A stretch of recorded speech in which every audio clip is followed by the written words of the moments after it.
the pharmaceutical company is corrupt, and we talk about this, but maybe we shouldn't. There is not a single doctor I would really trust. Do they actually want people to get healthy? No. No. Why are we dying from cancer? Why are we still dying from cardiovascular disease? Is it good for the money? COVID was really stressful. That was the first time I really got exposed to how flawed the medical system was. I mostly lost all faith during that period of time. I'm learning about some shit right now that's like changing my outlook on life. Can you share? Sure. I had to be that person for myself. That is why I fixed my body. I had to do the medical research myself. It's kind of crazy how that works. It's like, you want to better your life, you have to take action on it. If you're in the position where you have that resources to allocate, get somebody else to do it for you. Yeah. It's the most efficient way to do it. You want to do it with me? Okay, let's go. There's a reason why I'm still in Bali. It up-levels me. It energizes me. I get inspired by people all around me all the time. I think what you're doing is like really trying to inspire people and how they could escape. Yes. Sitting here with an interesting guest. I don't know anything about you, right? I only saw, actually, you know how I found you? There was a reel from you popped up in my Instagram, and I was looking, I was like, oh, this guy is, because myself right now, and I'm actually, when I watch a reel, I'm more like to check how people are doing a reel. Like, why is it actually popping up in my Insta? You know, what is he doing right? Because something he's doing right, that's why I'm seeing you. Obviously, maybe also because I was trying to find something in terms of your industry, right? But still, I like the way you do your content. And then I was like, oh, this guy is actually living in Bali. Nice. We have some mutual friends. I was like, let's take this guy, you know, maybe he's down for a podcast. That's how we ended up here now. I know a bit. You are basically, let's call it a life hacking coach. Yes. Right? So you know how to improve how to improve life, but not only in terms of fitness, not only in terms of nutrition, just in general, mental, whatever, right? We're going to talk about all of these, but maybe you can give a quick introduction of yourself. Okay. And I love the fact that you don't know anything about me, because this is going to be very exciting.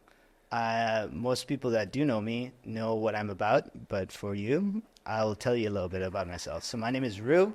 I'm based in Bali. I am what you kind of described, this like body hacking entrepreneur's coach.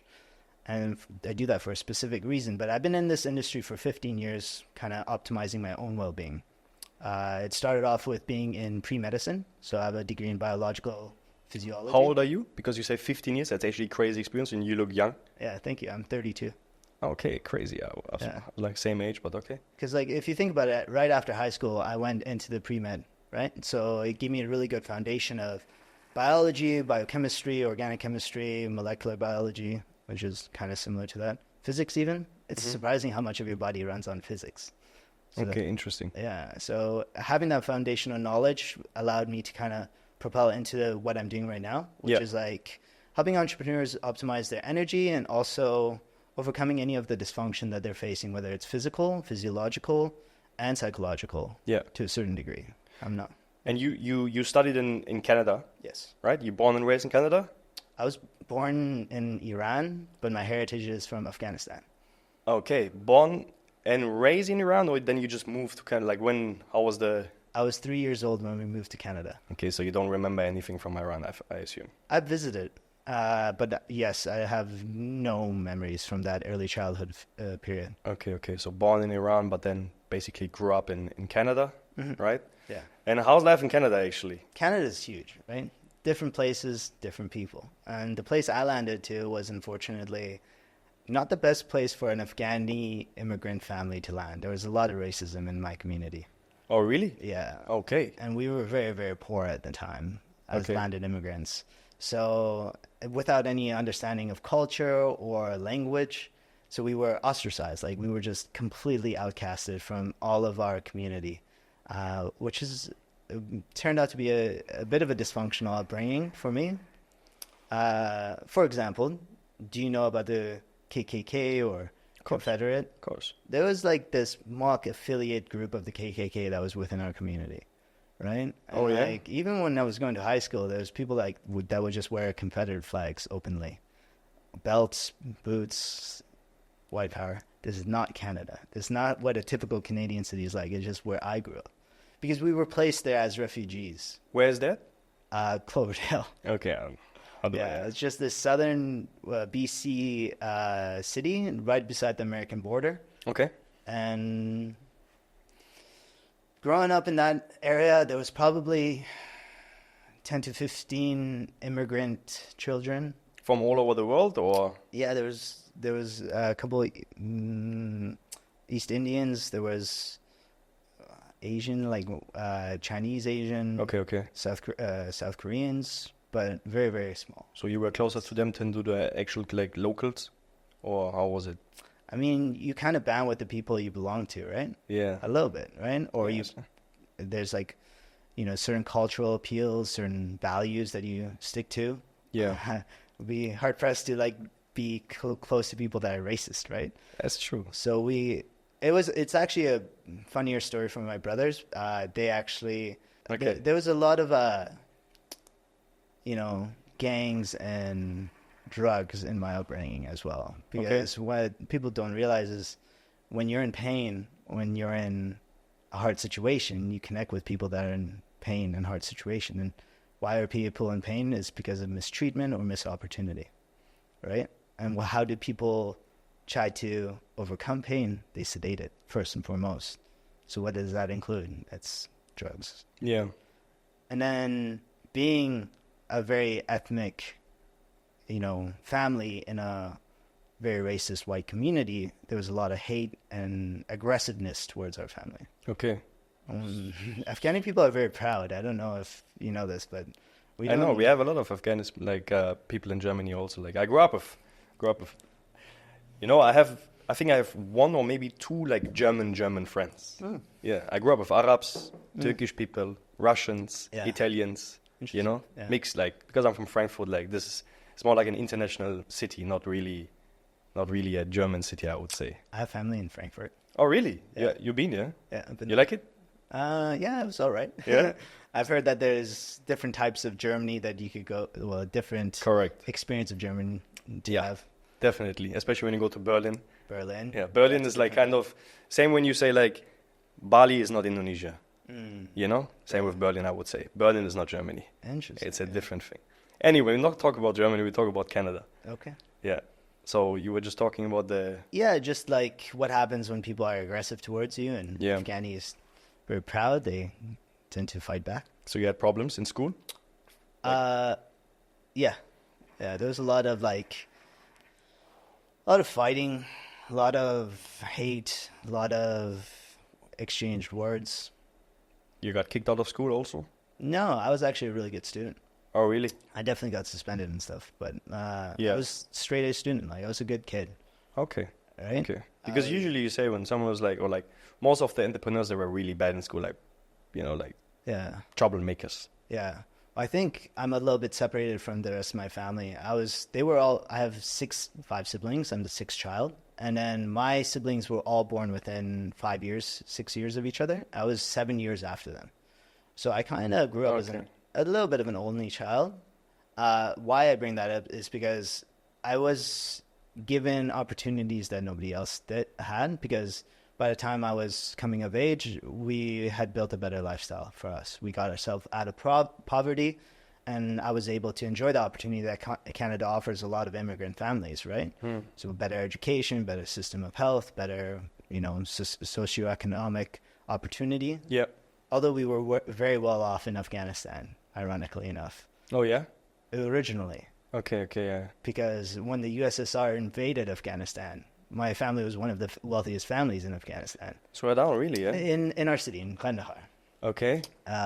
My grandfather used to own hundreds of acres of farmland, an oil business that did import-export, but this is a deep conversation. I told you we could go down so many rabbit holes, but I'm going to keep it short. But like the Taliban coming to power, and for the reasons they did, they started taking over governmental control. So any families associated with the upper class government state were pretty much, I guess, taken hostage or killed outright or extradited.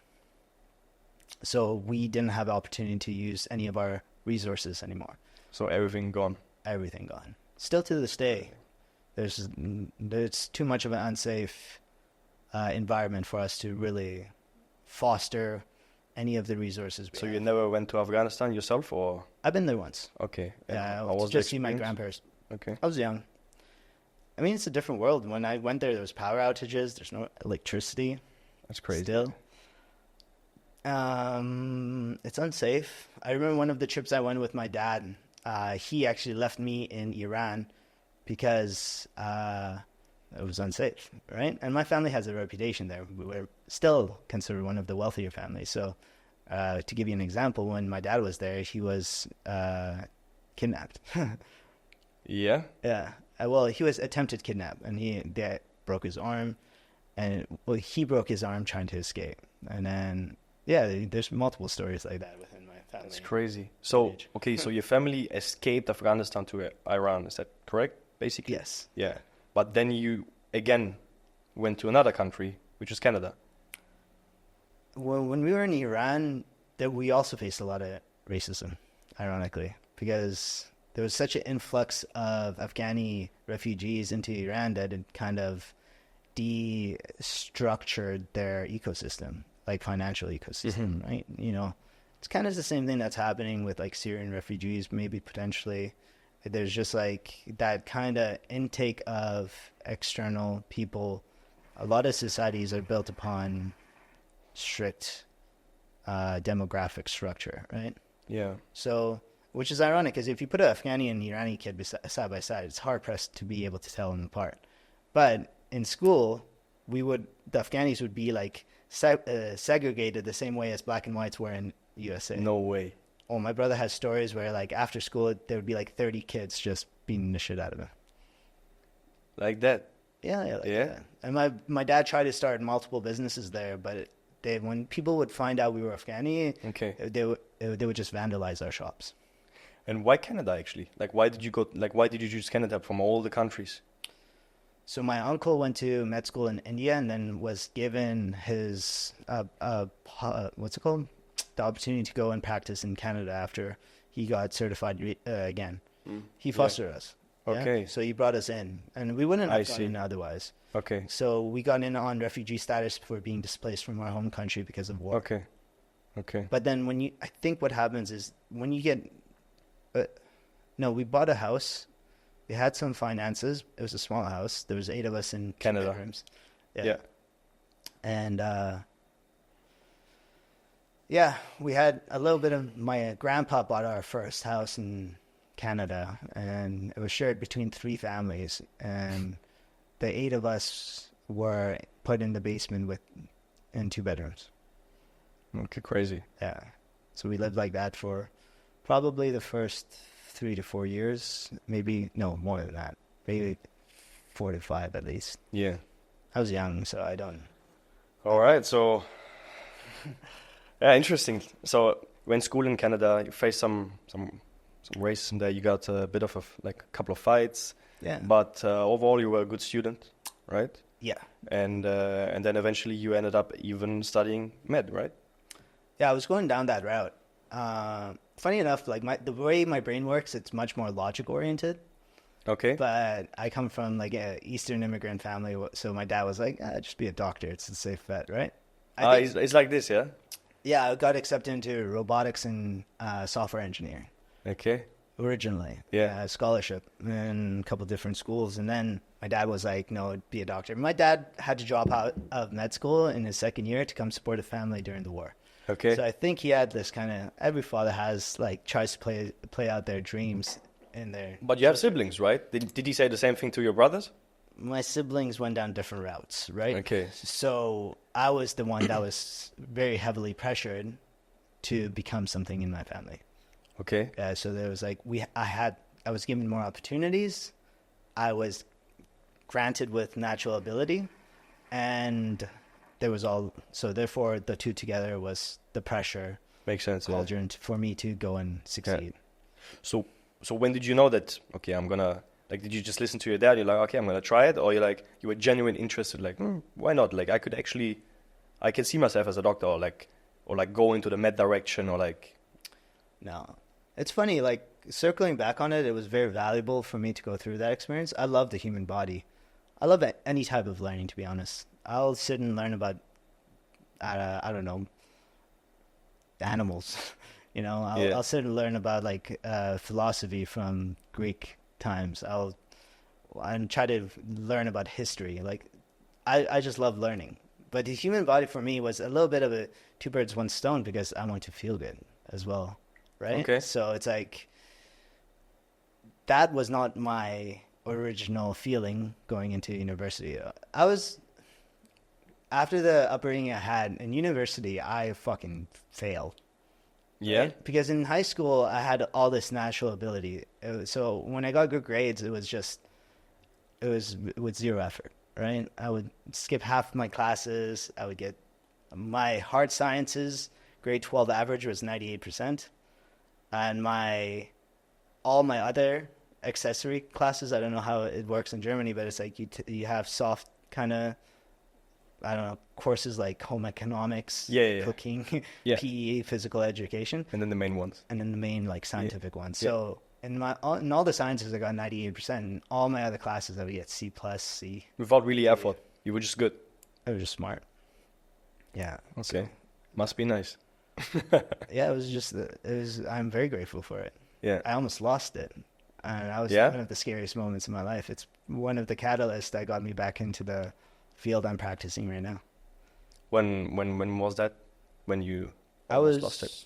27 and I just got back from a backpacking trip, and jumping a little bit ahead, but I felt terrible. Like my body was, the worst was like I couldn't have a stream of conscious thought. Right now, this conversation would never have occurred. I would forget what I was going to tell you mid-sentence. It was really bad. Really? Oh yeah, it was terrible. Yeah? Yeah, so, and like coming from biomedical physiology, there was a couple courses I took on Alzheimer's. I was very interested in it. Early onset Alzheimer's affects people. If you have a family history of it, which I do, it's more prevalent. So when I was 26, I was researching it. Yeah. Again, 27. When I was like, maybe I have it, right? Because that's symptomatic. That can actually start at such a young age? Yeah. Okay, I didn't know that. Most early, a bit earlier than average, 30 to 35 is an early onset. But you have to have like genetic disposition and epigenetic influence to feel that way, to have that like occur in that state. So you were actually thinking like, hey, I might have it. Yeah, I did. I thought I did. Yeah. Because one of the reasons I came home from my Japan trip is I lost two of my credit cards. I lost my phone. I lost my wallet. I would just leave them behind. And why is that? What happened? What do you think that happened? Brain fog. I know it sounds kind of like, well, actually, it's not that. I was gonna downplay how bad brain fog is, but brain fog is like brain inflammation. Yeah. It's like when pretty much the synapses, the way your brain communicates cannot occur anymore because there's so much toxin or things that prevent proper communication. Yeah, but this just not happened like from one day to another day, right? There's like that Accumulation, yeah. Something happened, right? Like what do you think happened that causes this? I think the first thing that happened was about 6 months ago. No, about a year ago, I went backpacking in Nicaragua. Okay. And then I caught this terrible stomach virus. And okay. There is some like science and research to say that a lot of brain degenerative diseases start at the gut, level of the gut. Because you could also say a lot of inflammation starts at the level of the gut. Mm-hmm. And a lot of immune system problems also start at the level of the gut. And the combination of those three, when they're misfiring and not misfiring, but if they're not in the proper states, you're going to have everything potentially wrong with you come to the surface. But all of these skin conditions and hair loss or what else do we solve? Like gut IBS disorders, IBD, hormone dysfunction, all of those can potentially be traced back to inflammation into disruption of your homeostatic and circadian drivers. Okay. Yeah. So health is like so interesting. It's so Of course. misunderstood. That's why I told you. Yeah. I didn't, because usually I ask my guests like, hey, do you also want a shisha? Because I always have a shisha. And I was like, you told me like, hey, I'm a bio-life hack. I was like, nah, I'm not going to ask this guy. Give me a shisha. Yeah, you want to smoke the shisha? Yeah, I'll smoke shisha. So the funny thing about nicotine Let's is, talk about shisha. What do you think about shisha? Because I always have this discussion, because I'm not smoking cigarettes, and they're like, yeah, but just shisha is like smoking 20 cigarettes. That's what I always say. I don't know if you ever heard about this. yeah, it's just a dosing, right? Yeah. Dosing over time. If you pack a shisha bowl with the amount of nicotine relative to what you would find in a cigarette, yes, there's that correlation between just dosage. Yeah. But there's so many different things about what you have in shisha, which is still, in my opinion, not the healthiest. It depends on how you source it, what kind of ingredients they use to flavor it, all of those things. Yeah. How it burns well, how it's been preserved. Is it preserved in the right means, or is it like there's a type of preservation, I forgot the term for it, but it will actually increase the carcinogenic, the cancer-causing properties of the nicotine because it's a plant. Right? It depends on how it's preserved. So Okay. you could get high-quality shisha, and then I'll be smoking it with you more often, right? Because nicotine is actually good for you. It's been shown to potentially have... Nicotine is good for you. Smoking nicotine is good? That's what you want to say? There's a difference between smoking and nicotine. Okay. So smoking is not... There's no such thing as a substance that purely contains nicotine, and only nicotine that you could smoke. So if you're comparing a cigarette to, a vape to a nicotine pouch, you're comparing an apple to an orange to a dog. It's like they're different breeds. And Yeah. they're within each one, there's different, there's different speciation, right? Vaping and cigars, I do enjoy a cigar sometimes, but those are still like way down the path of probably being more detrimental than they are beneficial for you. Yeah. Now, nicotine pouches, especially low-dose pouches, and done at the right dose-response curve, meaning that for the individual, and people are very variable across it, the right amount will have good outcomes. The wrong amount will have bad outcomes. Too low, you won't get enough of a response. The perfect amount is eustress, which is positive stress, and too much will be distress. It will actually cause a decrease in function. So having a shisha here and there is not too bad. It's actually great for a podcast because it will actually promote cognition. Oh yeah. Yeah. That's the thing. Yeah. So if you would rank all the types of smoking, shisha, cigar, cigarette, vape, how would you rank it? So there's two ways to rank them though, right? There's ranking on per dose and per application. Like how it's used in Correct. real life and how one-to-one compare it, right? Yeah. Because if you just compare one-to-one, I would say that a cigarette is worse than vaping. But if you see how people apply the two types of product, people vape maybe 30 times as much as they would cigarette. Correct. With way higher dosage. We don't understand how these liquids are manufactured and how the heating these artificially preserved products will cause the ingested product to behave in your system. And then on top of that, we also don't know what kind of metal coils they use, how they burn, I agree. things like that. Yeah. And the cigarette's not good either. No, totally agree. I think vape is the worst, to be honest with you, because as you said, it's the amount, which is the most important part here, right? Talking about that's why I think shisha is just because for shisha I have to do an effort. Yeah. Right? Yeah. I have to build the shisha. I have to, and let's say I go to a country where there's no shisha, I cannot smoke shisha, right? Mm-hmm. It's not. I go. I don't know if there's just shisha in Japan. I don't think there's like a proper shisha bar, so I won't go there probably. Mm-hmm. So if I go traveling 6 months in Japan, I'm not gonna smoke a single shisha. You know what I mean? Mm-hmm. Why cigarettes? You can get it everywhere. Vapes, obviously, and then also vape.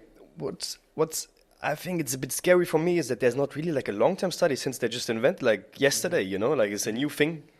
So how do you actually know what happens in 100 years to the people who are actually smoking vape every day? You know, you don't know. I mean, that's the problem with the medical system to a certain degree. Right? Time. Is it time? What do you want to say? Time? Well, there's so many problems with the medical system. I agree on that. Yeah. I agree on that. And it's part of the reason why I didn't go to med school. Yeah? Yeah. Before you talk about it, I actually have a doctor friend, good friend of mine. Yeah. Shout out to. And he's the only doctor I'm genuinely interested in actually talking about all these topics, because he is, how can I say, he's not talking out of the books you have in school, you know? You know what I mean? Like, he's just smart. He's actually a guy from China, moved to Germany because he thought, Germany, if you get a doctor title in Germany, it's going to be crazy, you know? Now he wants to leave Germany because of certain reasons. He told me a bit about it.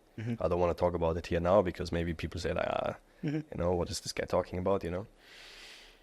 But, yeah, I know exactly what you mean. There is not a single doctor I would really trust in Germany, I think.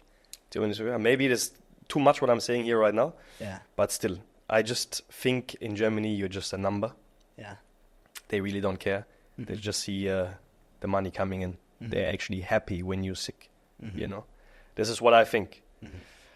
I'm 100% sure there is a couple of doctors they're still interested in, like, you actually being healthy, but not many.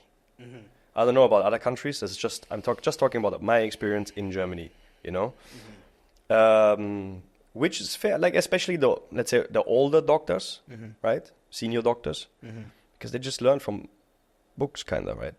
So I kind of get it, but still. I could give you probably 3, maybe 4 reasons. One, there's going to be like 4 or 5, actually. One, I don't like, I'm a bit of an anti-establishment guy. I don't like school, hated structure. Don't like being told what to do, what to learn.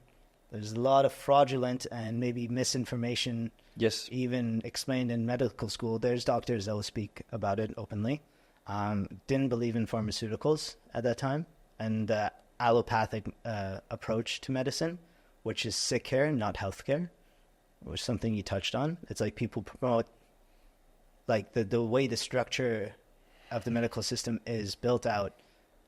It's kind of this reinforcing pattern of making clients, or let's say patients, dependent on your product that don't promote their health, so they become more dependent on your product. Yes. Right? And you could see this in like a lot of SSRIs. You could see it in like even statin or other kind of cholesterol or blood pressure treatments. And that's not to say that doctors are bad people, because I think doctors are some of the best people, but they're not equipped to do their service properly, based upon structure and also based upon how they are forced to treat their clients or their patients. When you think about it, same what your dad told you, like, you should be a doctor because it's good money, right? Yeah. But do you think that's the right way of thinking? No. And that's why, like, doctors have one of the highest amount of dissatisfaction in any career. Yeah. Because not only are they dealing with people that are perpetually sick, and therefore their mood is dysregulated, and it's a very non-rewarding experience 90% of the time, because 90% of your clients are likely to return, right? Correct. So it's like, on one end, it's that. And then the other end, it's like, I think a lot of people that want to help people and make money at the same time. Yeah. And there's nothing wrong with both. No, absolutely not. Yeah. But I think the people who genuinely just want to help people, they choose another direction than being a doctor, like something alternative. That's what I think. I mean, kind of was because they just disagree with most of the things. Yeah. But if you have both, or you just look for the money, then you don't care. The one thing that would allow somebody to do that is to be a contrarian, meaning they have to have the spine, the willpower to go against dogma. I don't think a lot of people have that. Right? Correct. So most people will unfortunately be sheep. They'll be herded down the path, and a lot of times under no inclination that they're being herded or shepherded towards a destination. I agree. The amount of doctors that still believe that what they're trying to offer their clients, patients, is correct is probably the majority of them. I don't have statistics to back it, but I don't think there's many doctors, I would say like much less than 1%, that would be prescribing something if they knew absolutely it was detrimental for their client. You get convinced though, we talk about this, but maybe we shouldn't, because the pharmaceutical company is corrupt, and it's one of the biggest business. Yeah, when money gets tied into any kind of system, the system becomes flawed to a certain degree. Yeah. Right? And you could talk about capitalism being the way that society will evolve, sure, but you could also say capitalism is why society becomes potentially, like, if there was like a proper ethical capitalism, I don't think we would have any problems with societal structure. But it gets pushed towards either end of the spectrum, where the gap between the elites, the wealthy, and the poor get divided further, because capitalism creates opportunity that most people won't be able to take in. I agree. So I think it's a human flaw rather than anything else that separates it. And when capitalism gets introduced to the medical or health systems, then again, human flaw will push. Stockholder pricing will drive action, because the responsibility for any company at that point is to make sure the returns are profitable. Yeah. And human greed pushes more and more, because that's evolutionary wired in us, because that is a scarcity mentality, and we were living under scarcity for the majority of our evolution, psychologically wired into us. Like, all the problems in the world are evolutionary, have an evolutionary basis. If you think about it, there's a reason why we behave the certain ways we do. Yeah, I know what you mean. But okay, I think we're going a bit too. Let's go back to because you just wanted to give me 3 reasons, or maybe even 4, why you didn't go to med. Okay, I'm gonna try to keep this very much more. I think focused. we have 2. No, we have 1 still only, right? Okay, so sick care, not health care. Medical system is potentially corrupt. You hated school. Hated school. Yeah. 4th was I didn't want to be a doctor. I want to be happy. Oh, you wanted to be happy? Yeah. Well, you can also just sit in your office, and there's like every 20 minutes one girl coming in. You just put them some Botox in the lips, and then you make lots of money. Like, isn't that Is that happiness? Describe me happiness for you. What? Because you said you wanted to be happy, right? So what were you thinking? Okay, I'm not going to be a doctor. I want to be happy. Why? What were you thinking that time? Like, okay, this is going to be happiness for me. I'm still trying to figure out happiness, brother. Yeah. Living in Bali maybe is happiness. It brings a lot of aspects of comfort and freedom. But there's a difference in happiness. Happiness is a sense of internal well-being, of a state of alignment, and of acceptance, right? Yeah. I think there's a million definitions of happiness. Absolutely. Millions. Yeah. Yeah, happiness is tricky, man. I grew up my whole life not, like, as hard as this might sound, not being happy. But still very open and social. I had a ton of friends, but like happiness was like, I'm just starting to feel happiness. And it's my girlfriend that's teaching me what it feels like. She actually works with people that have gone through trauma.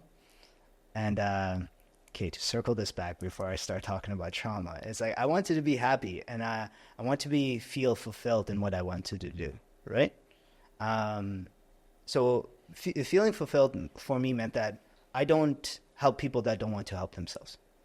Okay, so I gave myself a challenge. I got accepted into med school at 27, and I declined it. It was a shit med school, but it had the opportunity for me to go to University of Chicago afterwards, after 2 years of like this kind of,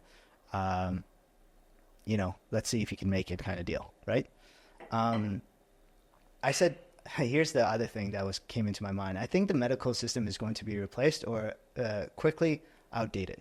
So I read a lot when I was growing up. I lost myself in books because it was a way for me to deal with my environment. So I know about AI. I knew about future. Sci-fi and fantasy were right up. I read thousands of books on sci-fi and fantasy. All right. So I knew about AI, and I knew about what I presumed AI would do to the medical system and to many, many systems at an early age because I was a nerd about it, right? So I think that... Interesting.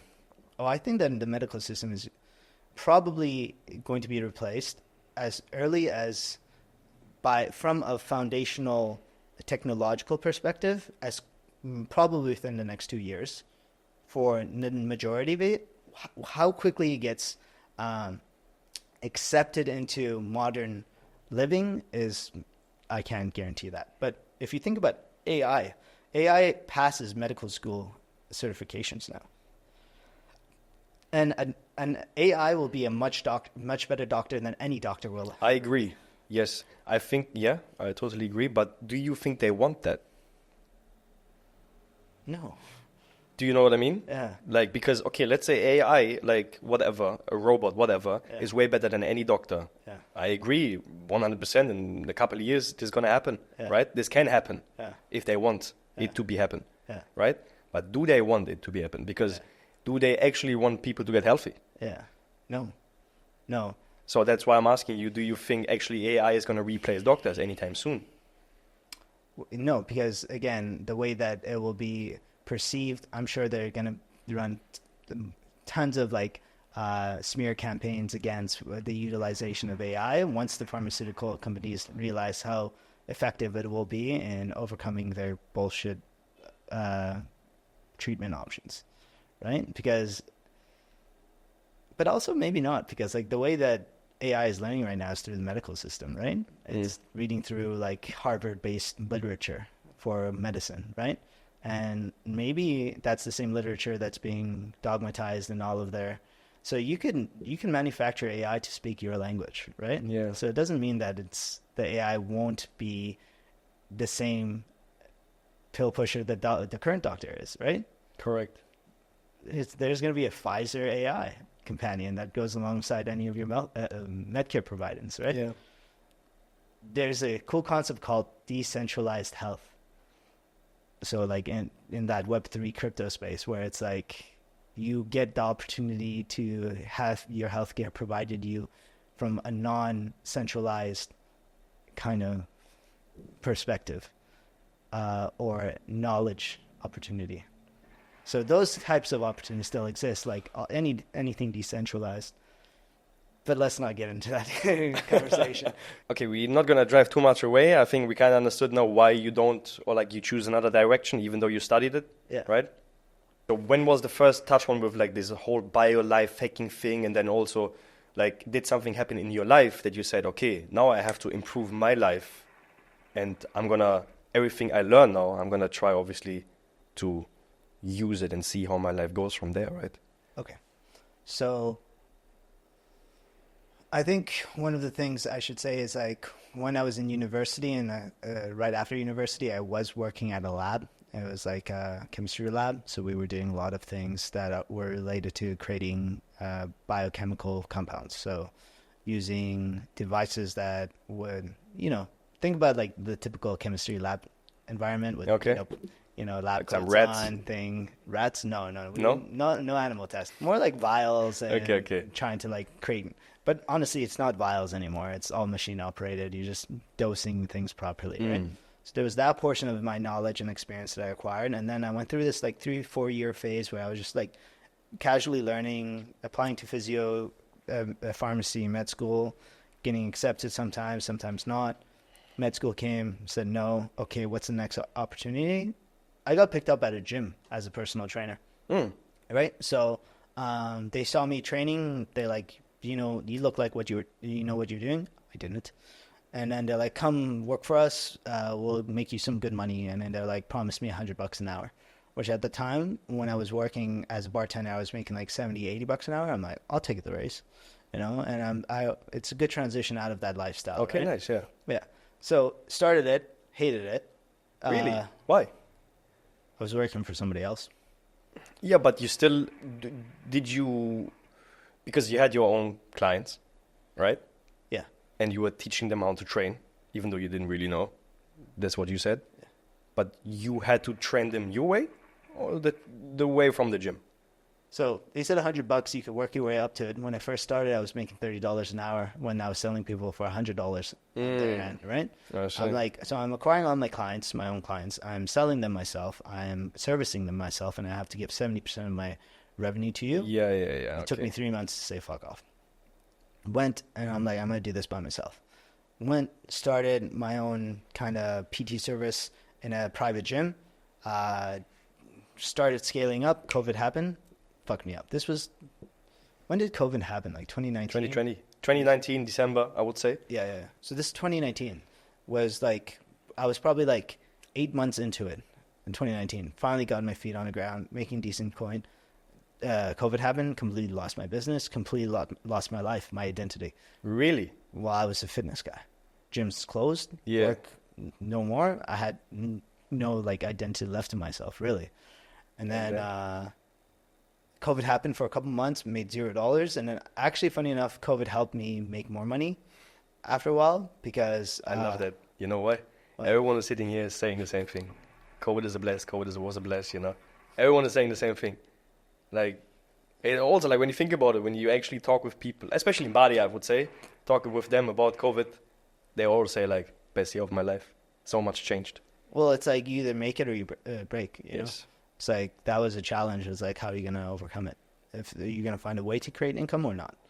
So let's talk about COVID. How was COVID for you? COVID was really stressful in a lot of ways. I was really concerned about my parents' health. That was the first time I really got exposed to how flawed the medical system was. Was like I mostly lost all faith during that period of time, because even I listened to experts that promoted it and then experts that rejected it, denied it, and I'm like, where's the cohesion? Where's the consensus? And where's the people talking about how we could bring a uniform approach to dealing with it? And then I also saw how much policy controls health, because it's like, no, the way you're trying to heal it is wrong. You're only going to do our way. So I see how control gets implicated in health. I'm like, that was a lot of insights on how I wanted to create the life for myself. It probably promoted a lot of my actions in coming to Bali, to be honest, because when Canada started controlling my income and when Canada started controlling my health, I really was like, Canada's no good for me no more. Yeah. Because freedom has always been a huge driver of my decision making, and when freedom was taken away from me, Bali provided me that opportunity again. Just to circle back on the other thing, one of the reasons I got good at what I did was because I had a lot of health issues, kind of like the full spectrum of things that I help my clients solve now. It's For example? Gut issues, broken 11 bones in my body, so joint mobility issues, rehabilitation. Okay. I'm pretty much I guess self-taught is a good way to describe it, because I did have explored so many, and when I say self-taught, it also includes my, university schooling, and then from that actually reading medical literature, like scholarly papers on the topic, also reading books from doctors I respect, also applying it in person onto myself first. I'm the guinea pig always with my clients. Yeah. And then I work on my clients in a safe fashion to see if it works for them. And then also I have mentors. I mean, like a lot of where I've gone to is I have been privileged to have some of the best mentors in my field, in my opinion. People that go and, are head educators of a lot of the biggest systems that teach the things I'm teaching, right? So then the kind of a combination of having to figure it out myself and then also facing the problems it was like those curses became my blessing because now it's what I practice with my clients.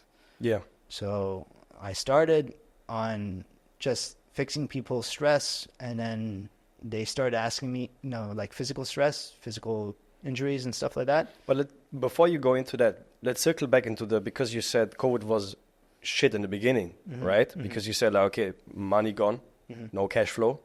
And then you were sitting at home, and then you were like, okay, what do I do now, right? So what was the next step for you? So the next step was trying to make myself COVID-proof, recession-proof for the future, building more digital means of servicing my clients. So coaching online, coaching in parks. So you already did that, or you started it? Started it. Okay. By started, we talking about like Instagram, just talking about how I acquired my clients? Yeah, and I mean, how did you, because you were just like, obviously you were, okay, what do I do next? And then you were just like, okay, because you were a personal trainer in the gym, you said, and you lost this because of COVID.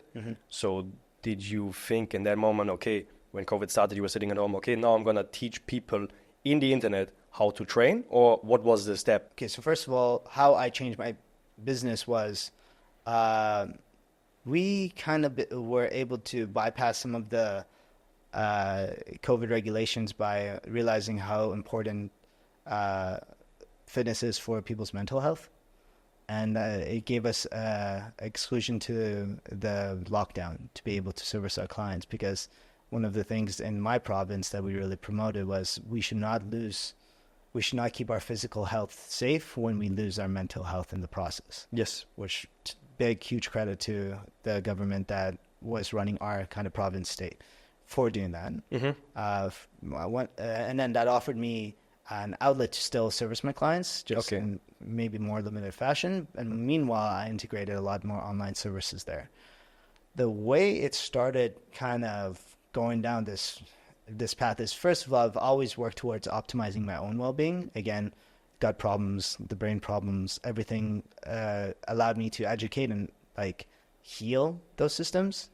And then when clients would occasionally bring up topics like testosterone or cortisol, from my previous experience, both in labs, both in university, and in processing my own health, alongside the education I've gotten from mentors, and all that combined allowed me to start just touching those waters with my clients.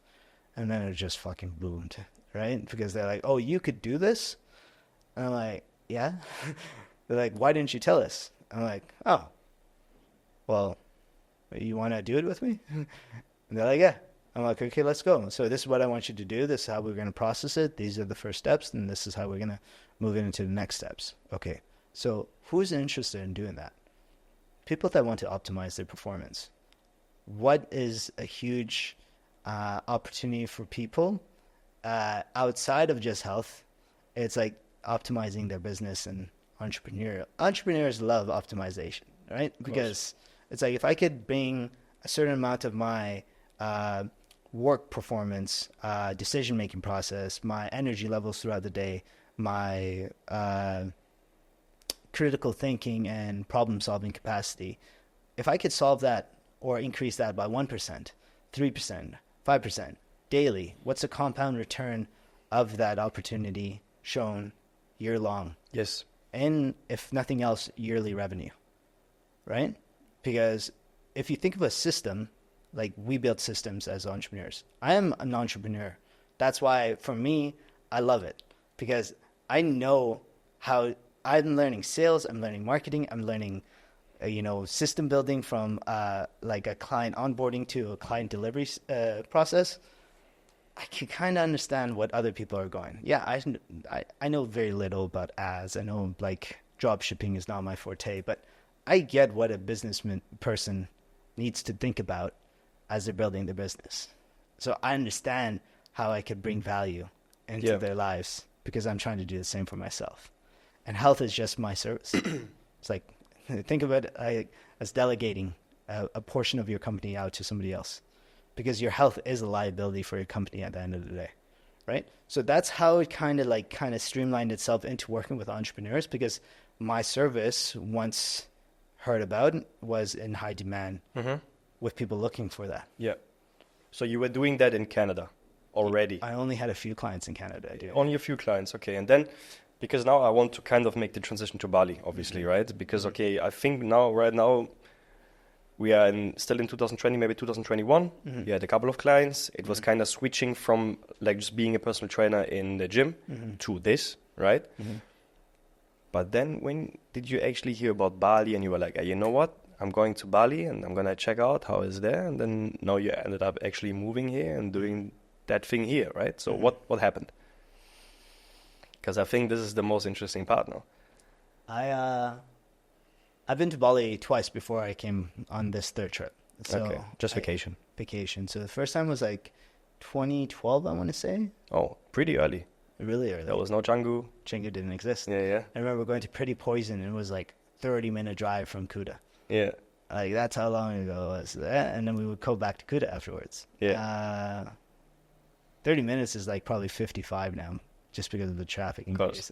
Yeah. So yeah, I was here, I was backpacking. It wasn't like the actual experience. And then I came to Bali again, and then the second time I came, still doing the backpacking and kind of drinking, partying, kind of sightseeing groups. But a couple of people I were with were like also talking about the digital nomad and the digital entrepreneur experience. Mm-hmm. And we came across some people that, you know, they were young and they were thriving. And it was like, for me, it was like, it like short-circuited my brain because I'm still like a little bit trapped in my system and back home, right? Yeah.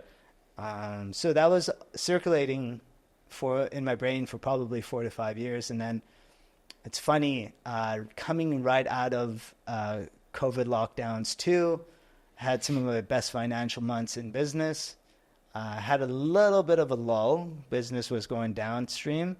The gym I was going to finance at home got rejected because we went down into another lockdown. So my financing bid with the banks was rejected when I had already put, I think, a $20,000 deposit on the lease, which is crazy. Okay, what? Because like the bank was supposed to give me my fucking paycheck, right? So my personal 20,000 was on the thing. Thank God. The clause was financial approval dependent. Yeah. It was like a 3,000 square foot facility. I was going to put like $200,000 worth of gym equipment into it. Okay, so that got rejected. Okay. I put a bid on a house, and I don't know what happened with the house. But yeah, I got rejected for financing on that as well. And then the third thing that happened was the relationship I was pursuing didn't work out. Right? So I was at the age of 30, I think, 29. 3 years ago. 3 years ago. 2021, yeah. Yeah, maybe no 30. So I put a lot of pressure on myself at the age of 30 to finally figure myself out. I'm turning 30 when I'm in October, actually. Cool. So I'm doing the same thing, kind of. Yeah. I would say. I think it's a thing. It's a thing. With men. Yeah. You know? There's, I was talking with Ibrahim about it. There's like, the age of like 27 to 30 is like very important for most humans and how they develop, right? There's like this level of responsibility and maturity that you have to bring into your life, especially for males, because most males become at their male prime during this age. Correct. Right? Both in a physiological and life perspective, right? Yep. You take on more responsibility in your household. You're thinking about starting family. You have to provide. Yeah, you have so when you are 30, you have the feeling, okay, now I have to provide, so I have to change something. Yeah. So and then there's a lot of things going on in your head. Yeah. You know, okay, like, do I actually doing the right thing right now? Like, what the fuck am I doing? Yeah. You know, those kind of things going through your head, obviously. Yeah. However, I always say the 30s of a man is just same like the 20s, just with money. Mm-hmm. Yeah, so true. Right? I feel the best I've ever felt, like 100%.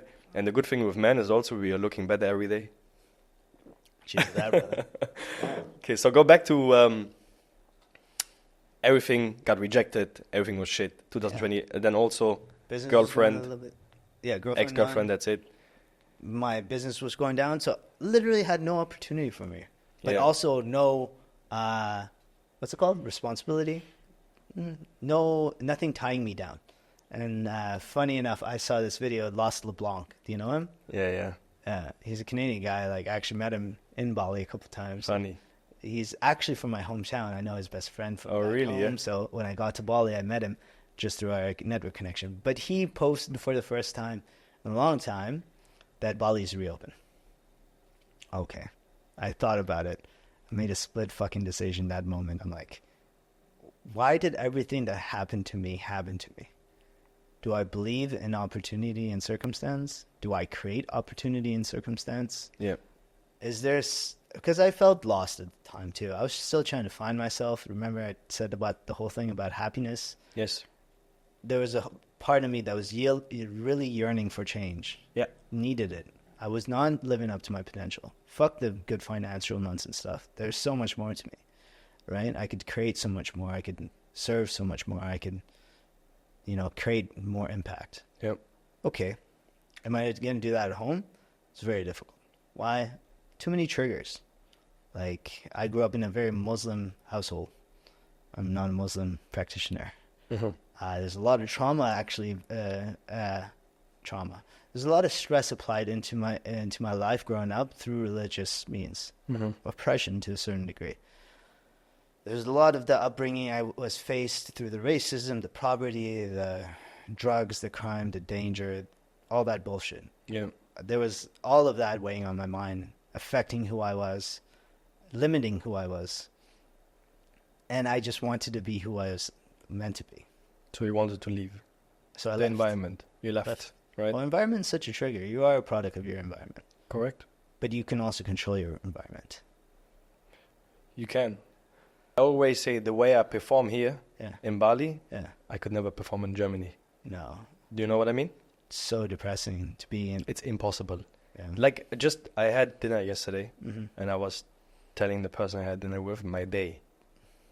And after that, the person was like, what was this day? Then I was just thinking, just going into myself, and I was like, I could never survive this day in Germany. Could never survive it, So it's actually crazy how much energy your environment can give you. It's unreal. Dude, such a blessing. Like the load of stress I can handle here Yeah. is unreal. Yeah. When I think about it, this stress I could never handle in Germany, Well, think about it this way, too. It's like, how much of your life is being run by things outside your factor at home, which cause stress in your life, right? Now think about how many things, opportunities of freedom you have, the removal of stress you have here. It's like, maybe you have the same capacity in both places, and we should think that way. Because if we attribute something as outside of our own control, it limits what we could create for ourselves. Meaning that if I said that Bali was the reason I am who I am, then when I leave Bali, I am not who I am. To a certain degree, right? Now, granted, I am the best version of myself in Bali, but it's because I have the freedom to express the best version of myself. Now, if I'm back home, my freedom is limited. Yeah. My environment controls certain aspects of me. I have to predicate my work-life behavior in a certain fashion. And on top of that, I'm affected by the energies that are around me. So not only do I have to promote, I can feed off your energy and be motivated in Bali, but then I have to repel somebody else's energy in Vancouver to withhold mine. So it's like this kind of exchange that occurs within the two environments that also allow the full expression of who you are. Yep. I want to make sure that's the case, because if I go back home, I want to be who I am now. It's really hard. Talking about my experience. Yeah. Because I left Germany 21. Yeah. I lived in Dubai and then in Bali. Cool. And the first time after 2 years I went back to Germany, Yeah. I was a different person, like mental, everything, right? And I was like, there is no way Germany can stress me. There is no way, Go back home, my best friend picks me up and, at the airport, sit in the car, and he's shouting at every other driver, and I'm like, brother, why are you, you don't have any, why are you actually mad right now about other people? Just chill, there's nothing, because if you do this your whole life, you're going to be sick, Just relax. Nothing happened, After 1 week, I did the same. Yeah. You know what I mean? I do know what you mean. I know absolutely what you mean. That's kind of like that environment and energies 100%. coming into you. So there's a certain level of like independence you have to create from all of that to still be able to express who you are. Like going back home now with the money I have and created, and like if I continue to, I could live a different lifestyle back home now, right? Which might alleviate some of the bullshit I would have to deal with, right? Yeah. So I agree though. Like there's a reason why I'm still in Bali, Of course. right?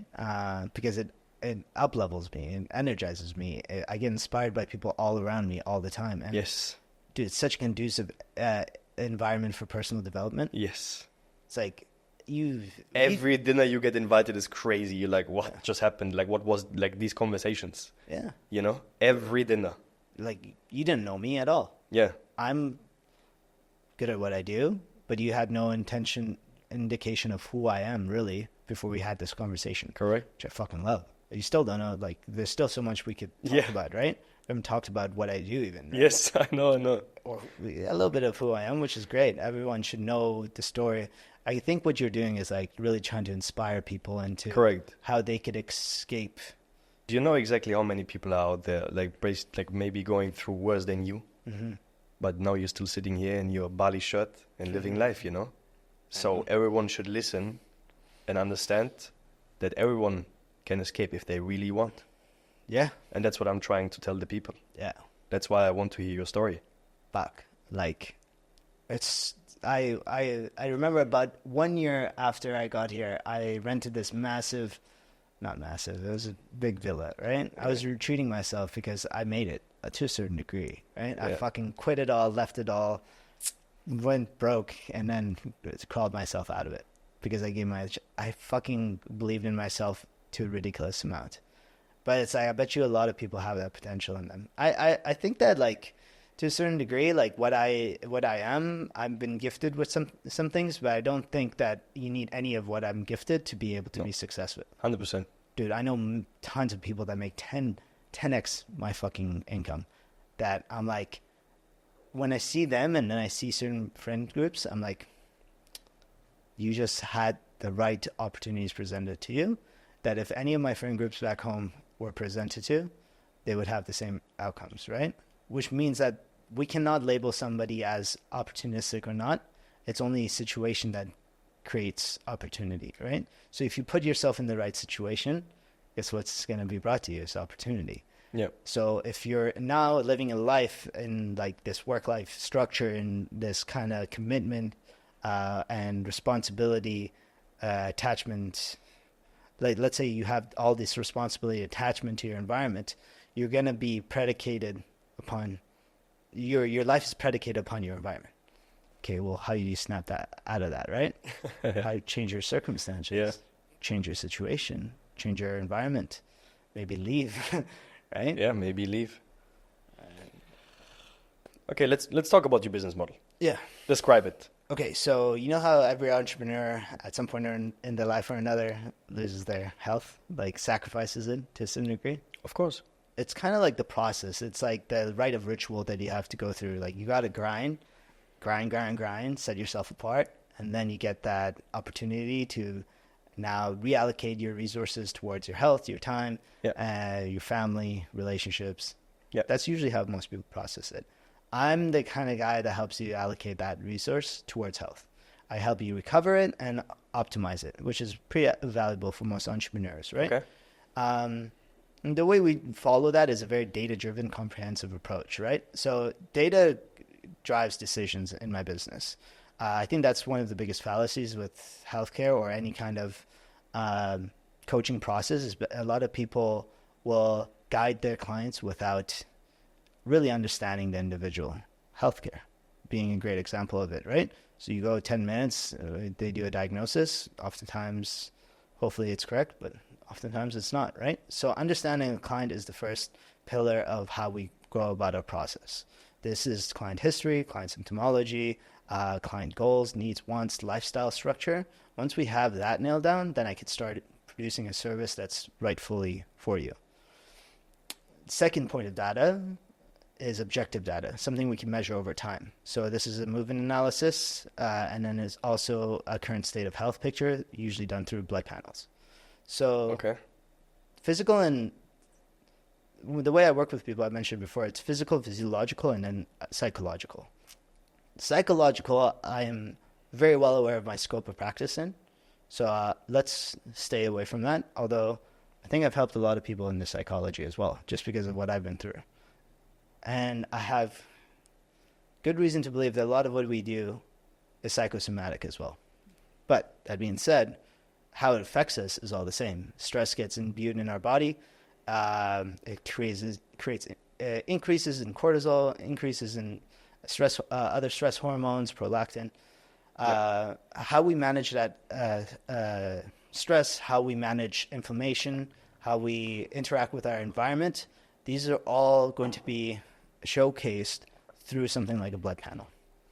Now, it's not the end-all be-all, but it is a very good first objective glance of how we could treat our people. And we want to use objective markers, objective as in we don't create the problem, we just create the solution, right? So that means that when I tell somebody how we're going to process their health, I give them the reasoning behind it through something that is not being interpreted based upon my opinion. It's based upon data. So if I see a certain marker out of place, what I can do from that point is take the scientific literature that is based around that marker and push it towards an optimal range. And for us, optimal range is very different from what your typical blood panel carrier will do. Because a conventional range in any lab facility across the world will give you such a huge spectrum of where you can fall that it doesn't really promote optimized living. Can you maybe give an example so it's also easier to understand the whole thing, especially with a blood panel and stuff like this, you know? Wait, testosterone everyone understands, right? Mm-hmm. So if you go to most clinics will say that if your testosterone levels are 250 to 700, you're okay, right? Okay. I think most males aged, and we did our research based on men aged 27 to 38.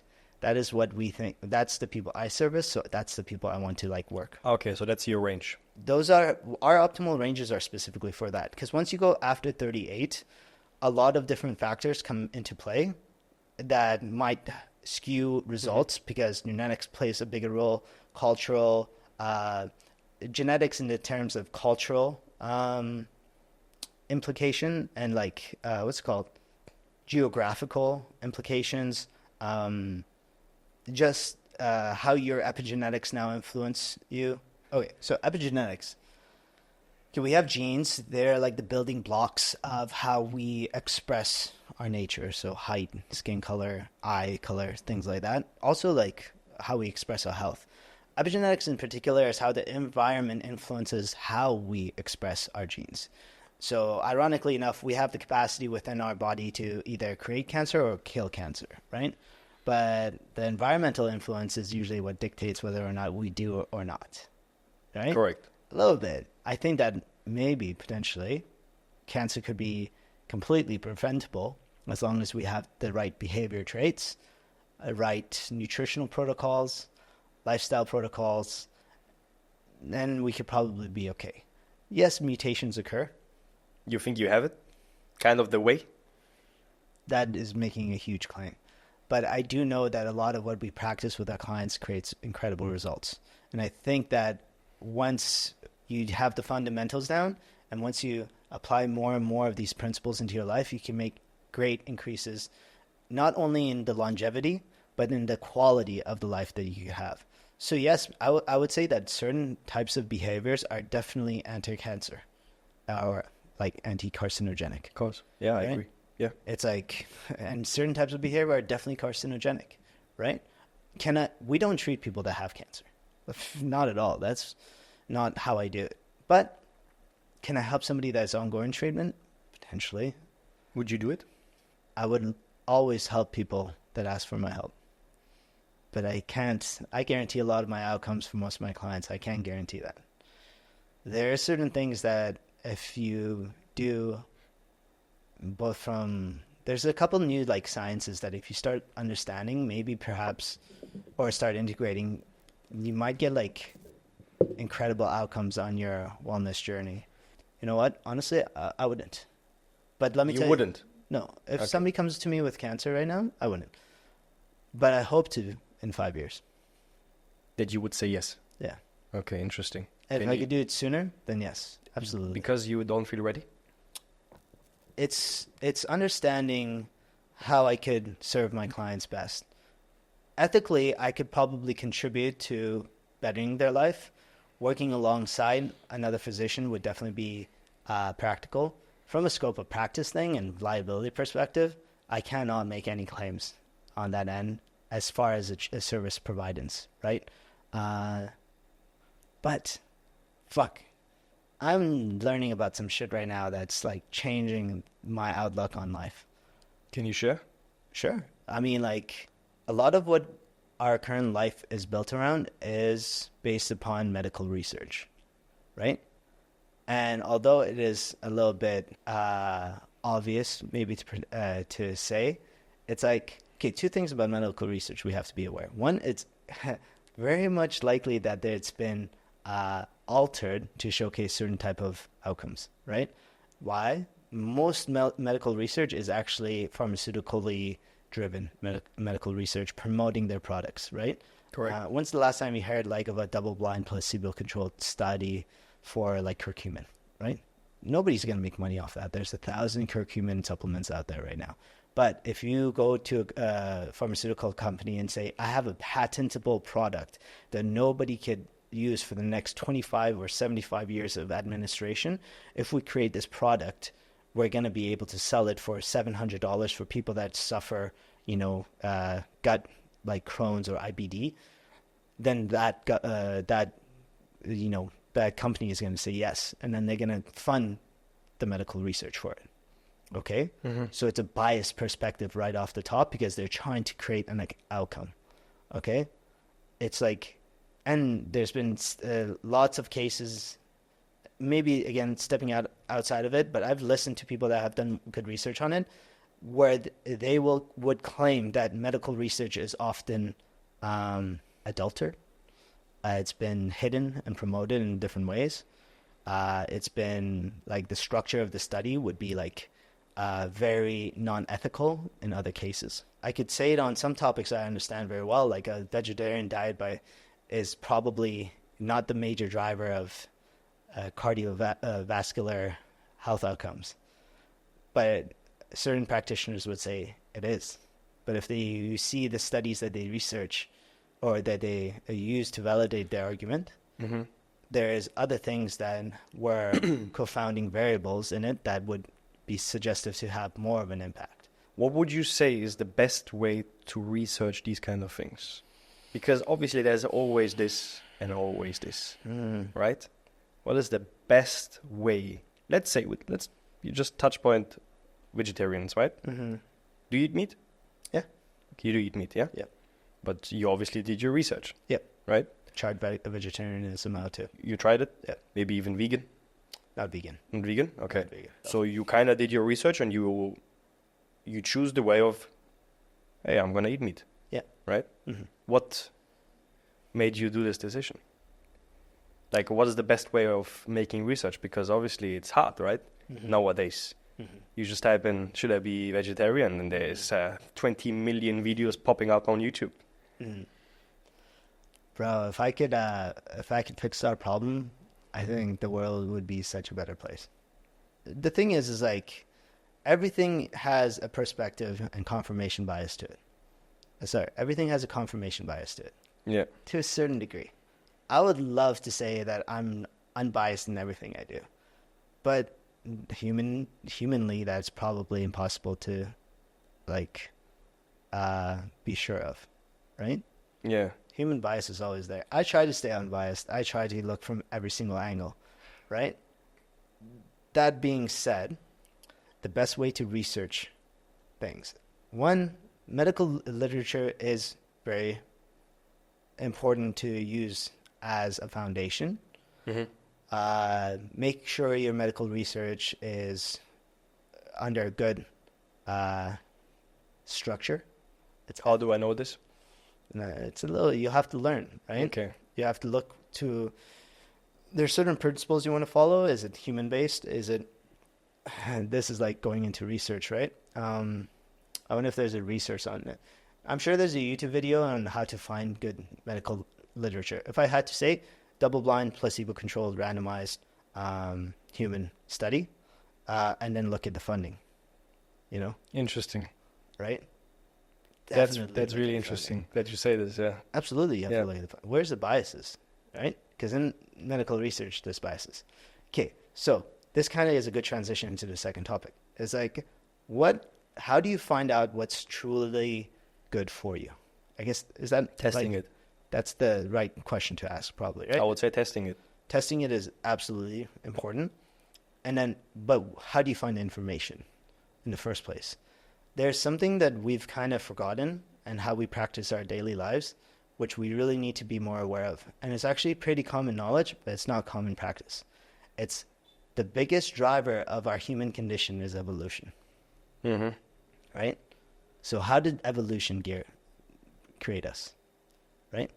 How did everything in our body originate its function from? How were we developed over millennia, millions of years, okay, not just millennia, to act and behave in this world? And then correlate it to what resources we have available to us right now and how we behave on a day-to-day level. Because this right now is the most artificial environment for us. Because you guys might not know this, but in Bali right now, it's 6 p.m. 7? It's almost 7. It's almost 7. Okay. This light doesn't exist right now. And if you understand how light affects your circadian function, so there's something called circadian rhythm. Circadian rhythm is like an internal biological clock on how you're supposed to operate. Okay, so certain hormones get released at a certain time. Certain cellular machinery processes, it's like factory workers, get turned on and off at certain times. Certain types of behaviors should be promoted at certain times because the condition is right for it. Example, sleep or eating. So all of this has been wired in us from evolution through environmental cues. Light being one of the biggest ones, right? And we all have heard of blue light glasses, and all have heard about like the red light. So red light is interesting. That's a little bit different. That's also a life hacking thing, right? Yeah, definitely. Yeah, so yeah. I read about it. Yeah. Okay, so this is like throwing it. Now we're talking about light. Light is but it's crazy that if what I'm learning about light is actually incredible with how much it controls your nervous system. Yeah. Do you know we have light sensors in our ears? No, I didn't know. Okay, we have light sensors on our skin. And you're talking about infrared light, right? Do you know what it affects is actually our mitochondria that's inside our body? So it actually stimulates the mitochondria to become more energetic. It's responding to light right now. Yeah. Mitochondria is one of the biggest drivers of aging.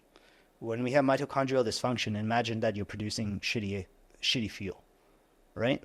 If your vehicle, this human body, is running on shitty fuel, how is it going to operate? Yeah, absolutely. And then now consider that light is the biggest driver of how mitochondrial function can be affected. Sure, there's other things, but light is one of them. Maybe the biggest one. And think about how we were developed.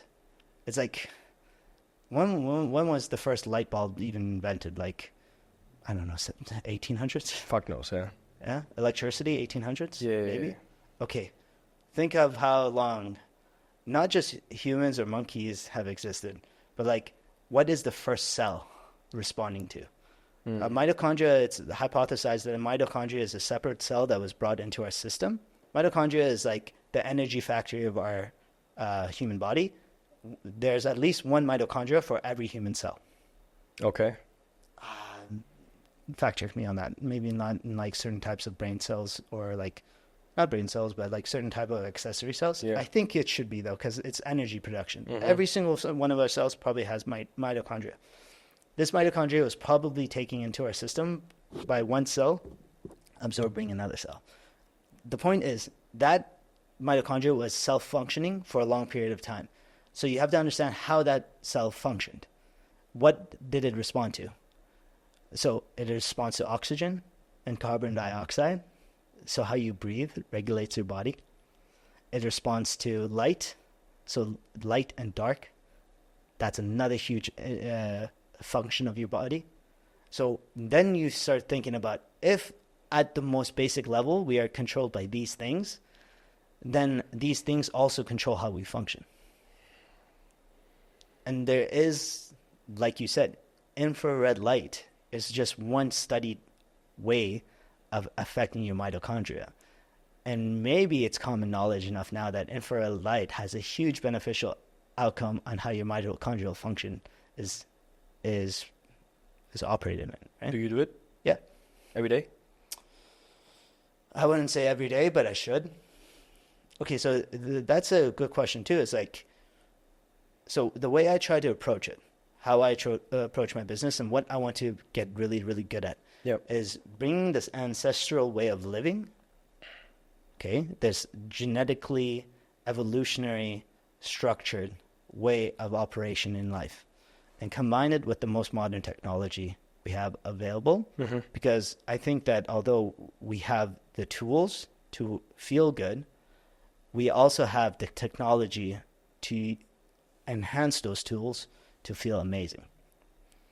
You know? Because if you think about evolution too hard, you also realize that we're meant to die at the age of like 50.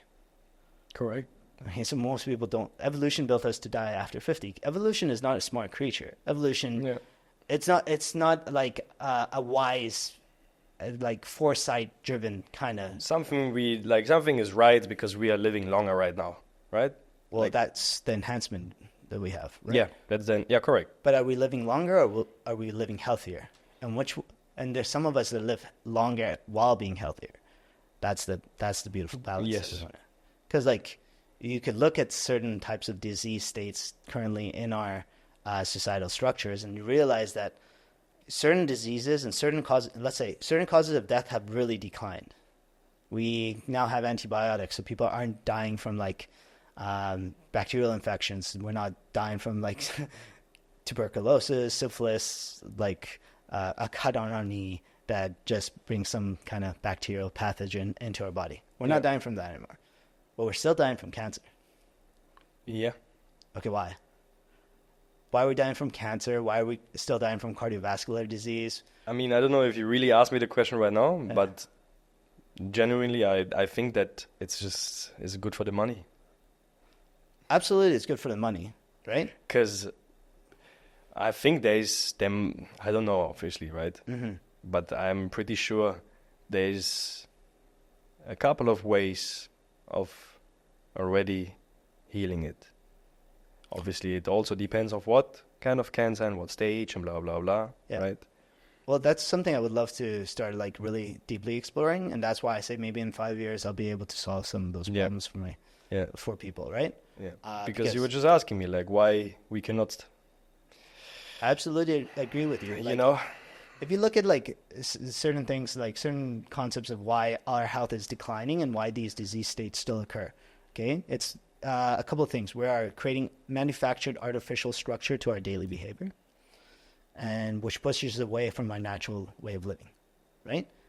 I don't think that a lot of pharmaceuticals cure disease as much as they could prolong it. Oh, okay. And like prevent or cure it as long as as far as they prolong it. So I agree with you. I don't think this like pharmaceutical approach is fixing anything, right? Maybe there's like this holistic natural way, or maybe there's certain types of biotechnologies that would cure it. We hear it all the times that this like researcher fucking finds out that he has a cure for cancer in this lab or something like that. Maybe there's some kind of misinformation. Maybe there's some kind of hidden agenda behind why it never comes to surface. Who knows? That being said, it's still prevalent in our life. So we have to understand why this dysfunction is occurring. And there is a good case to see that the things that drive this dysfunction are being profited by the people that cure the dysfunction And if you follow the money trace far enough, you might. I also think that it's the same people that are manufacturing it. So if you look at like genetically modified organisms, okay, if you look at certain types of fertilizer or certain types of insecticides, these are getting integrated into our food things. Antibiotics and hormones injected into our animal products. The runoff waste products from chemical engineer labs getting put into our water. These are all probably promoting a lot of dysfunction in our body. If like the best way is like wheat, like American wheat, produced the way the proteins in it get digested in our. There's a book called Wheat Belly written by a doctor regarding this. The way it is being digested into in our system is dysfunctional compared to European wheat. But it was manufactured in a way that allows for better yields to be produced during crop season. And certain type of machinery to be run over it so that it's more effective in the way it's processed. So, it's not going to kill you today. That's the problem. But it is genocidal in a long-term enough perspective. Mm-hmm. Because this accumulated damage keeps building in our systems. Yeah. So how do we detoxify ourselves from it? The human body is a hugely adaptable machine. If you put in the right signals, you're going to put the right outcomes. I want to hopefully be considered the coach, the signal coach almost. Because if you put the right signals in your body, you're going to get the right outcomes. Because everything is a signal. Can you give an example? Food. Food is a signal. Any type of supplement is a signal. Light is a signal. Temperature is a signal. You know? Well, let's talk about food. What do you mean by food is a signal? Well, if you put protein in your body, what does it signal? Growth. Right? Okay. But is it automatically giving you growth when you not move? To a certain degree, yes. But it's a very good question, because if you do not move or you do not load, then the signal is dampened, right? Mm-hmm. So the right signal at the right time, at the right amount for the right person is really how you should be building out protocols. Yeah. That's why it's really, really hard to do that for any one person without truly understanding them. Yeah. Right? It's like, I think the future of health is that everyone gets a very, very personalized solution. And it's beautiful because if you, with the advent of AI, you could build out these like algorithmic processes, this kind of a complex logic chain of asking the right questions, sampling and acquiring the right data, and then creating a solution. This is basically what you are trying to do, right? I'm building out that. Yeah. So that's how I service my clients right now. Yeah. And it's like step by step. Holy shit, that was a huge like circle back to how I'm servicing my clients right now. Perfect. Because step by step is like how you will start creating the right solution for the right person, using the right ingredients to create the right outcomes. Yeah. And apply it for the right person, because you and me are completely different. 100%. 100%. But there's fundamental nature of like certain things being good for everyone, but still, I bet you if we did blood panels right now, your blood panel would be completely different than mine. Do you actually recommend that to do that? Like everyone should do that? Like, I think that anyone around the age of 30 should do a blood panel 100%. I'll tell you why. Not only tell us why, also let's say there's someone watching here right now, contacting you after this podcast maybe. Yeah. And say, hey, can we do it? So what are you going to do with him? Guide us through the process. What exactly are you going to do? Okay, so the process, like literally how my business is built in Bali, I'll describe it. So yeah, perfect. We pretty much make sure it's the right solution for you. It solves the problems and delivers the results you're looking for. So it's always an inquiry discovery phase. Once we understand what we're kind of trying to create, we can build a specific blood panel for you. So certain times, depending on what you're going through, there might be additional components to understand, right? So we solve problems. We don't, based on the person, we don't generically apply a solution to every person. That's a very key point, because some practitioners out there solve a certain certain subset of problems. And that's another way of confirmation bias, because if you come and you display certain type of characteristics, boom, I'm going to give you that same generic templated answer and hopefully get results on you. So the way our team works is once we understand you, your symptomology, we will build, or some of the problems you're trying to face, we'll build you a customized blood panel. The way we've made the collaboration with Protea, they're the best lab testing facility in Bali in Indonesia. So we will have a doctor deliver our services to your door, come draw your blood at a convenient time, usually in the morning for certain reasons. Once we have the lab data, which usually takes about 7 days to process, me and my doctor, who's a France certified practitioner, has a very similar mindset to me and is very, very medically research backed in his approach. Me and him both do a separate analysis on it. Okay. So when we do our analysis, it's usually 57 markers that we're testing for, which gives us a very whole body system, holistic, comprehensive viewpoint of how your problems are presented in different areas and how we could elucidate the root cause of it. And that's how we want to operate. It's like, I don't want to see one thing and not be able to ascertain whether it's coming from this or this or this pathway. Yeah. So we create a comprehensive look. And by the way, if you go do this at a conventional doctor, you'll probably get tested for like 20 tops, 10 to 15 markers. We do 57. 57. Yeah. That's crazy. On average. And I've done like 300 sometimes. But it depends on how, not 300, let's say 200. Okay? A lot more. A lot more. Which is a lot of work sometimes, right? Yeah. Okay, so we get this analysis from him. He's allopathic. He's the traditional medicine approach, done right. I am the more like optimization, biohacking, what is going to create peak performance for my clients, and what is like, potentially causing this from an evolutionary perspective, right? What kind of imbalances can I see that I could integrate from a lifestyle protocol into it? So we go and talk to each other, we converse, and we build a protocol that's directly optimized for the individual. And then from that, we kind of do a concierge service depending on how you work with us, where we will facilitate not only the doctor process, not only the analysis, but we also deliver on supplements. We purchase them on your behalf, and then we will make sure that we give you ongoing support. Because like that's the other thing is, life is so variable. As best as I could try to tell you how you're going to react to something, you might not. There's no fucking textbook out there that tells you how much you should dose for you, the individual. There's no textbook written for you, right? Of course. There's a textbook written for the mass majority of people. Yeah. Right? This is the difference between, using conventional markers for... Did we finish the testosterone topic? I don't even know. Conventionally, testosterone should be 20. Oh, we definitely have to do a part 2, by the way. We definitely have to do a part 2.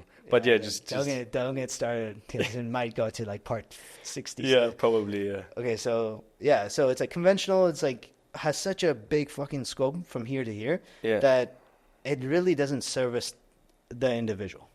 So you, even as the individual, will go here, based upon how everything is affecting you on a day-to-day life, right? Sometimes you need more support. Sometimes you need less support. Sometimes you need the style of support you're getting to change, because there's down-regulation, there's up-regulation, there's acclimatization in a certain sense where, like, don't want to get too complicated, but, like, the same product won't affect you the same way, right? So what do we do then? Do we leave you by yourself? No, we need to cater a new solution for you.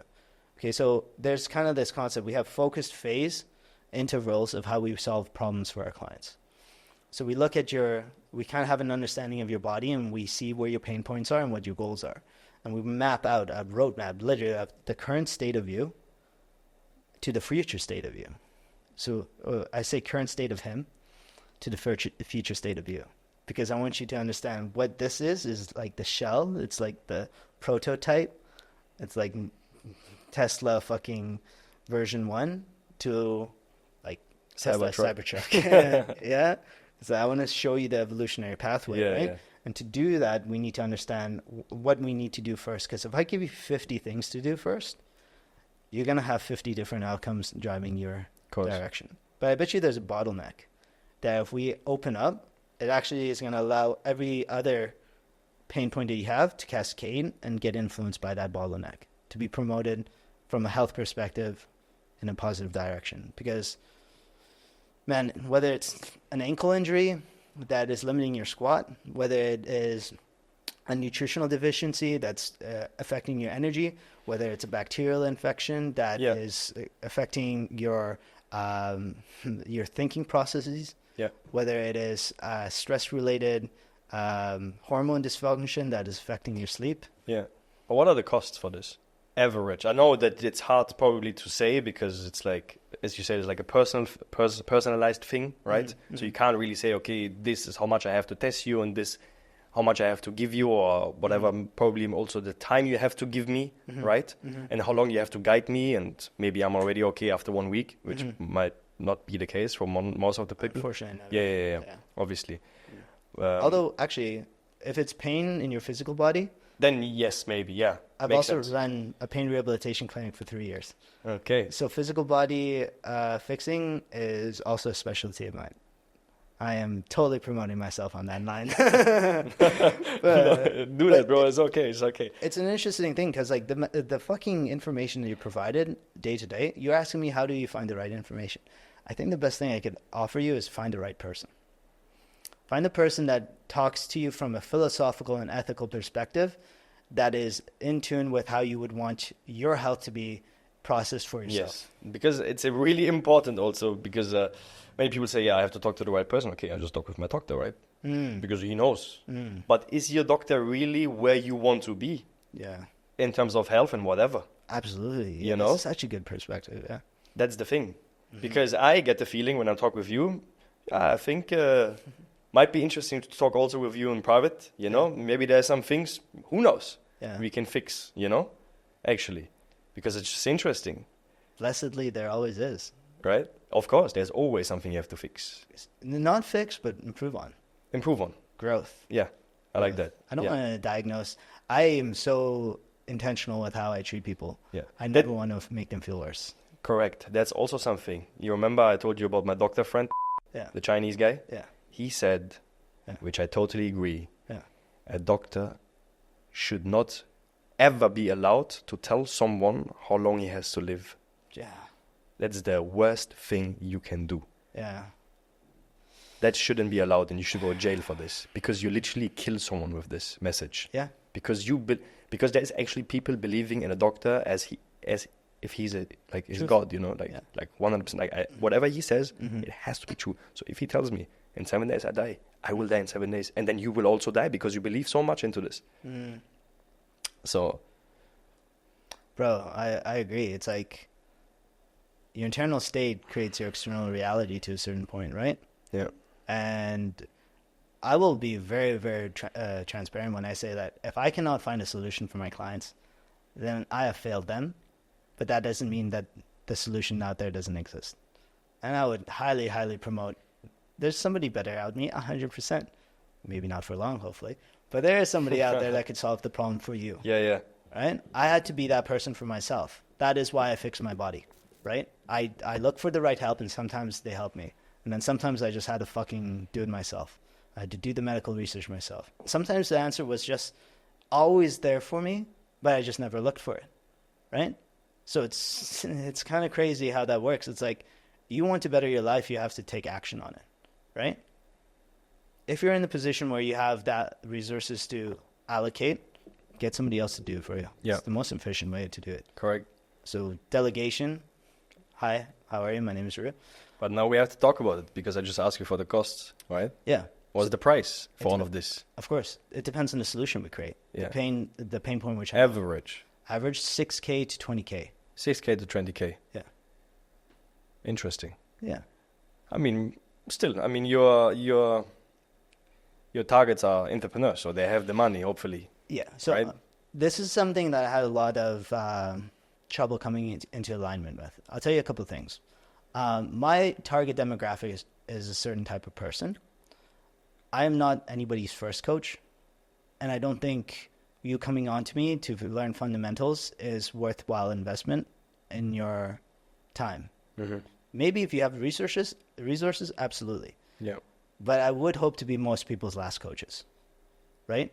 I don't think I've had one client in Canada that the service just wasn't online with because they wanted somebody in person. But outside of that, I've kept every single client I've had. And if I haven't, they're like, I'm coming back to you when I need to next up level my game.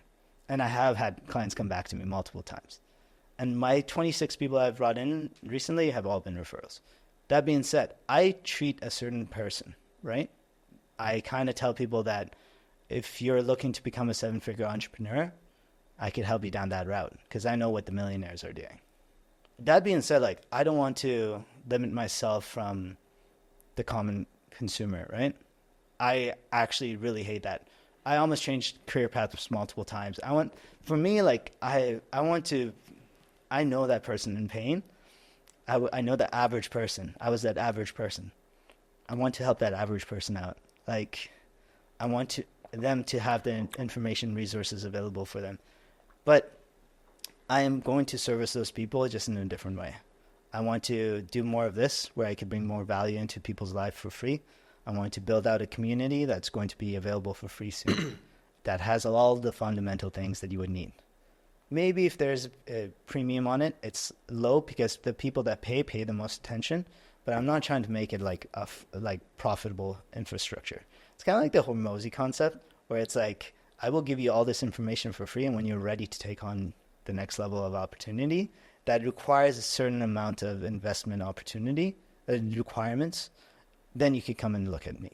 Because if I'm talking about infrared technology, that alone is a $600 to $700 investment. And it's like the race I'm racing right now is not to like where I have the gifts and capacity to go to is I can make, the bigger opportunity gains for the people that have the capacity for it. Yeah. So I'll service those people, but in servicing those people, I hope the downstream implications get brought to more of a general. Let's talk about results. Yeah. What type of results would you like to know? Of course, there's different types of results, right? There's the result where we talk about health. Mm-hmm. We have the result when we talk about success in terms of money, right? Mm-hmm. Someone who's a 7-figure or like 6-figure wants to reach 7 figures, and you kind of help him with that because you tell him exactly what he can improve on a daily basis to reach this goal. Because it all comes down to routines, right? Do you agree? Absolutely. And signals. Everything is a signal. We respond to signals. If we put in the right signals, we get right outcomes. Yeah. Your routine is a signal.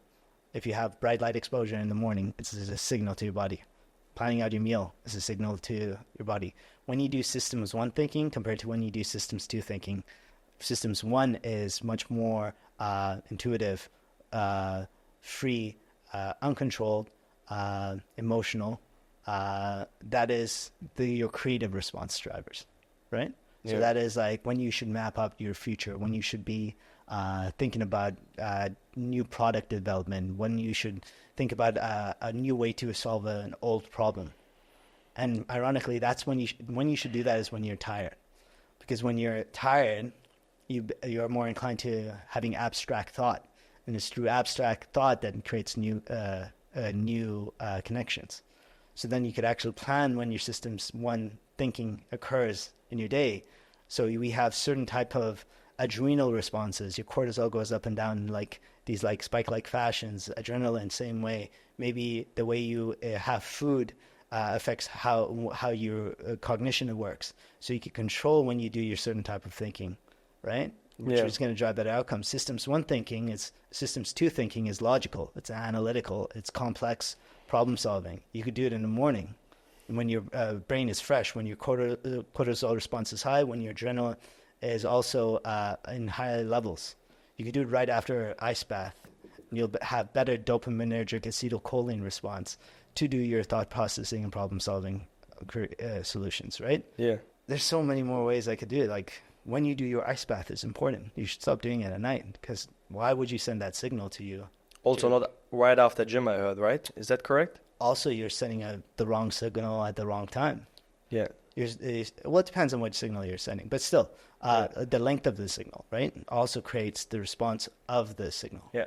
Well, we have to come to an end because we already, it's been already 2 hours, man. It's crazy. Like this is the second time so far. I really want to go for a part 2. But also we have to let the people decide, right? Of course. Yeah. What's the most important thing, I think, is that having a conversation with you can go into a million of directions, right? So it would be nice to also leave some comments of what exactly you want to know from him. Because I think there's a lot of values he can share with you guys. So just ask it, right? And we will hopefully discuss it in part 2. Absolutely. Right? But the most important thing is also how can the people connect with you? Yeah, I mean, it's funny, we connected through Instagram. Yes. Root Training is where I'm found on socials. Mostly Instagram right now. I'm going to expand.